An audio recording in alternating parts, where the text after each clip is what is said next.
The storm descended upon Bone Lake with a ferocity that seemed to shake the very marrow of the earth. Winds screamed across the water's surface, whipping it into a frenzy of dark, frothing waves that battered the shimmering magical barrier encasing Hallowmere Academy. The barrier glowed faintly, a silvery dome woven from ancient spells, but even its formidable power flickered under the Tempest's relentless assault. Lightning tore through the sky in jagged arcs, illuminating the roiling lake in stark, blinding flashes, while thunder rolled with such force that it rattled the stained glass windows of the Academy's towers. Inside, the air buzzed with the sharp tang of ozone, mingling with the musty scent of damp stone as the walls trembled in rhythm with the storm's fury. In the grand dining hall, the enchanted ceiling mirrored the chaos outside. Clouds swirled across its surface, dark and menacing, streaked with bolts of light that seemed to strike at the very heart of the room. The floating lanterns, delicate orbs of greenish flame, swayed wildly, casting erratic shadows that danced across the bonefish mosaics embedded in the floor. Most students had abandoned their dinners, retreating to the safety of their dormitories, leaving behind half-eaten plates of eel stew and crusty bread. The few who remained spoke in hushed, nervous tones, their faces pale as they cast wary glances toward the ceiling. But at a weathered table near the back of the hall, a different energy pulsed, a quiet storm of determination and whispered plans. Edric Vane sat at the table's center, his lean frame taut with tension. His dark hair fell messily over his forehead, and his gray eyes flickered with a mix of resolve and unease. His fingers tapped an anxious rhythm on a small tin box resting before him, a relic from his grandfather's time, its lid etched with swirling runes that glowed faintly in the dim light. Inside lay the key to the West Passage, a slender piece of bone inscribed with symbols none of them fully understood. Across from Edric, Lila Pinch sat hunched over a sheaf of parchment, her glasses slipping down her nose as she scribbled notes with a quill. Her sharp, analytical mind was already at work, piecing together the puzzle of the runes they'd need to decipher. Beside her, Tobin Grubb shifted uncomfortably, his broad shoulders hunched as if he could shrink into himself. His freckled hands fidgeted with a piece of bread, reducing it to a pile of crumbs that scattered across the table. And then there was Pippa Tuttle, wild-haired and irrepressible, lounging with her boots propped on the table, her grin as bright and untamed as the lightning outside. "So," Pippa said, her voice slicing through the heavy air, "when do we make our move? The storm's practically begging us to use it as cover, and I'm itching to see what's behind that door." Edric met her gaze, a faint smile tugging at his lips despite the weight pressing on his chest. "After lights out," he replied, keeping his voice low to avoid drawing attention from the handful of students still lingering nearby. "The storm will mask any sound we make, and your distraction should keep Mallow tied up in the East Wing." Lila looked up from her notes, her brow creasing with concern. "I've been studying the runes on the door," she said, tapping her parchment with the tip of her quill. "They're ancient, older than anything in the library's restricted section. I think I can crack them, but it'll take time." Tobin swallowed hard, his voice trembling as he spoke. "And if you can't, what happens then?" Lila's expression softened, and she reached across the table to squeeze his hand. "Then we figure it out together," she said firmly. "But I'll get it, Tobin. I won't let us down." Pippa snorted, her grin widening. "And if all else fails, I'll just blast the door open. I've been dying to test that new sparkler spell Gran taught me." Edric chuckled, though his eyes remained serious. "Let's keep explosions as a last resort. We need to move fast and stay quiet. The last thing we want is Mallow, or Gilly Weaver, catching on. At the mention of Gilly's name, a shadow loomed over the table. Gilly Weaver stood before them, her blonde braid swaying like a metronome, her green eyes glinting with suspicion. She was a year older than Edric, with a sharp tongue and a sharper mind, and she'd made it her personal mission to torment him ever since his family's fall from grace. The Weavers and the Vanes had been rivals for generations, and Gilly never let Edric forget it. "Planning something, Vane?" she drawled, her voice laced with mock sweetness. "You lot look like you're up to no good." Edric's jaw tightened, but he forced a casual shrug. "Just talking about the storm, Gilly. It's a beast out there." Her gaze darted to the tin box, her smirk sharpening. "Really? Because I could have sworn I heard something about the West Passage. You wouldn't be dumb enough to poke around there, would you?" Pippa dropped her boots to the floor with a thud, leaning forward with a gleam in her eye. "Oh, Gilly, always sticking your nose where it's not wanted. Maybe you should focus on your own schemes for once."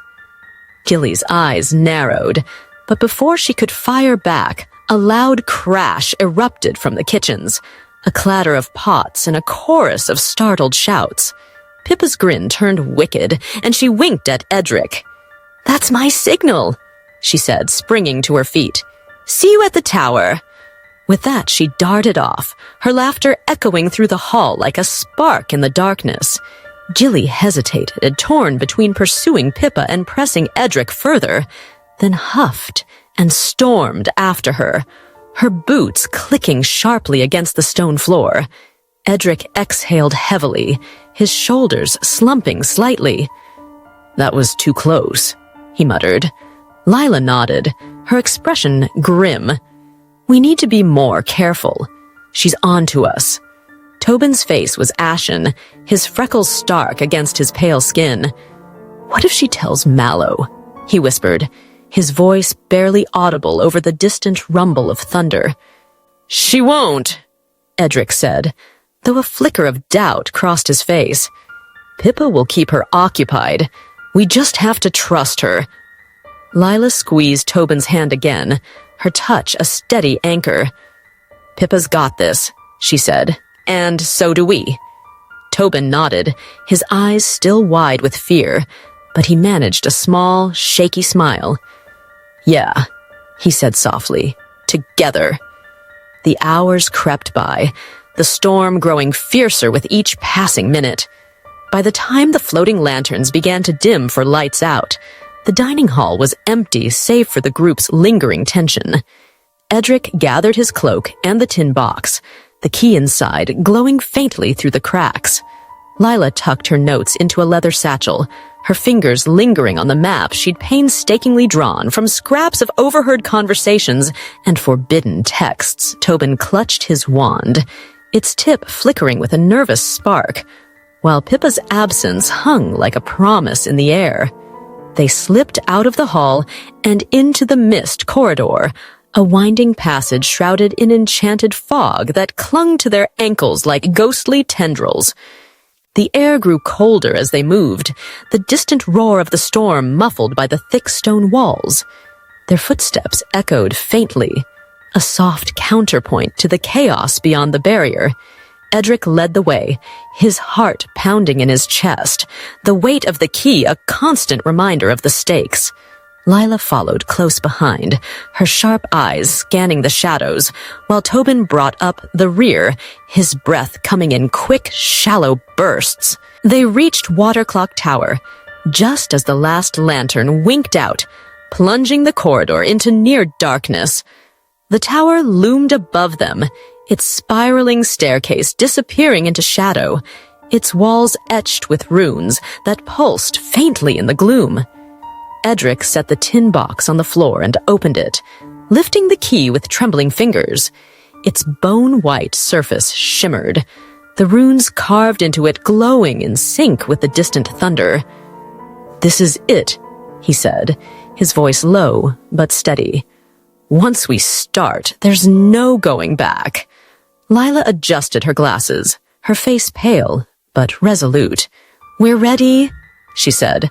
"Let's do this." Tobin nodded, though his hands shook as he gripped his wand. "Together," he said, his voice stronger than before. Before Edric could respond, a burst of light flared in the distance, followed by a chorus of shouts. Pippa's distraction had begun. Far across the academy, in the labyrinthine east wing, Pippa Tuttle moved like a shadow through the corridors. Her wild red hair was tucked beneath a hood, her boots silent on the stone as she navigated the maze of classrooms and alcoves. In her pocket, she carried a small glass jar filled with enchanted fireflies, tiny creatures she'd captured in the Whispering Woods during a forbidden midnight expedition. Their bodies pulsed with a soft, hypnotic light, but with a little tweak to their magic, they'd become something far more spectacular. She slipped into the potions lab, its door creaking slightly as she pushed it open. The room was a cluttered mess of cauldrons, vials, and bubbling concoctions, the air thick with the scent of crushed herbs and something faintly metallic. Pippa moved to the back wall, her fingers tracing a loose stone she'd discovered months ago during a particularly dull lecture. She pried it free, revealing a hidden alcove stuffed with her prank supplies, jars of glitter powder, a scroll of minor mischief spells, and a glittery wand she'd borrowed from Professor Grindel's desk. She retrieved the firefly jar, its glass cool against her palm, and whispered the incantation her gran had taught her. Luminara multiplicus. The fireflies stirred, their light intensifying as they began to multiply. First a dozen, then 24, then a writhing swarm that pressed against the jar's sides, their wings humming with energy. Pippa's grin widened, her pulse racing with anticipation. She loved this, the moment when everything hung in the balance, when the world held its breath before tipping into chaos. With a flick of her wand, she popped the lid, and the fireflies exploded into the air like a cascade of living stars. They swarmed through the lab, their glow painting the walls in shifting hues of gold, green, and violet. For a heartbeat, Pippa stood transfixed, her breath catching at the beauty of it. Then she bolted, racing back toward the mist corridor as shouts erupted behind her. The fireflies spilled into the east wing, their light flaring brighter with each passing second. Students stumbled from their dormitories, bleary-eyed and confused, while professors barked orders over the growing din. Professor Mallow's voice rose above the rest, sharp and furious. "Tuttle! I know this is your doing, you little terror!" Pippa laughed, the sound bright and reckless as she darted through the corridors. She reached the base of Waterclock Tower just as the chaos peaked, skidding to a stop beside Edric, Lila, and Tobin. Her chest heaved, her grin wild and breathless. "It's done," she panted, her eyes gleaming with triumph. "The East Wing's a circus. You've got your window." Lila's head snapped up, her expression a mix of awe and exasperation. "Pippa, what did you—" Before she could finish, Mallow's voice echoed closer, boots pounding against stone. "Tuttle, show yourself." Pippa winked at Edric, already backing away. "That's my cue," she said. "Go get that passage. I'll keep her dancing." Edric's grin was fierce, his gratitude shining through the tension in his face. "You're a legend, Pippa. Tell me something I don't know," she shot back, then spun on her heel and vanished into the mist, her laughter trailing behind her like a comet's tail. With Pippa's distraction in full swing, Edric, Lila, and Tobin hurried through the mist corridor toward the west passage. The air grew colder with each step, the walls narrowing until they pressed in like the sides of a coffin. The runes on the passage door glowed faintly, their light pulsing in time with the key in Edric's hand. He stopped before it, his breath fogging in the chill, and held the key aloft. Its runes flared brighter, resonating with the door's ancient magic. "This is it," he said, his voice barely above a whisper. "Last chance to turn back." Lila stepped forward, her wand at the ready, her face set with determination. "We're not turning back," she said. "Not after everything." Tobin nodded, his fear still there but tempered by the strength of his friends. "Together," he said, his voice steady now. Edric slid the key into the lock, its runes blazing as it clicked into place. The door groaned open, revealing a spiral staircase that plunged into darkness. A whisper drifted up from the depths, faint and chilling. "The key bearer will unlock the truth." Edric took a deep breath, the key's light casting eerie shadows across his face. "Here we go," he said, and stepped onto the staircase, descending into the unknown. Lila and Tobin followed, their wands glowing faintly, their footsteps echoing in the silence. Above them, the storm roared on, a wild symphony of wind and thunder that masked their departure. Below, the West Passage waited, its secrets buried deep beneath Bone Lake, ready to be unearthed by 4 friends bound by courage, loyalty, and a shared thirst for answers.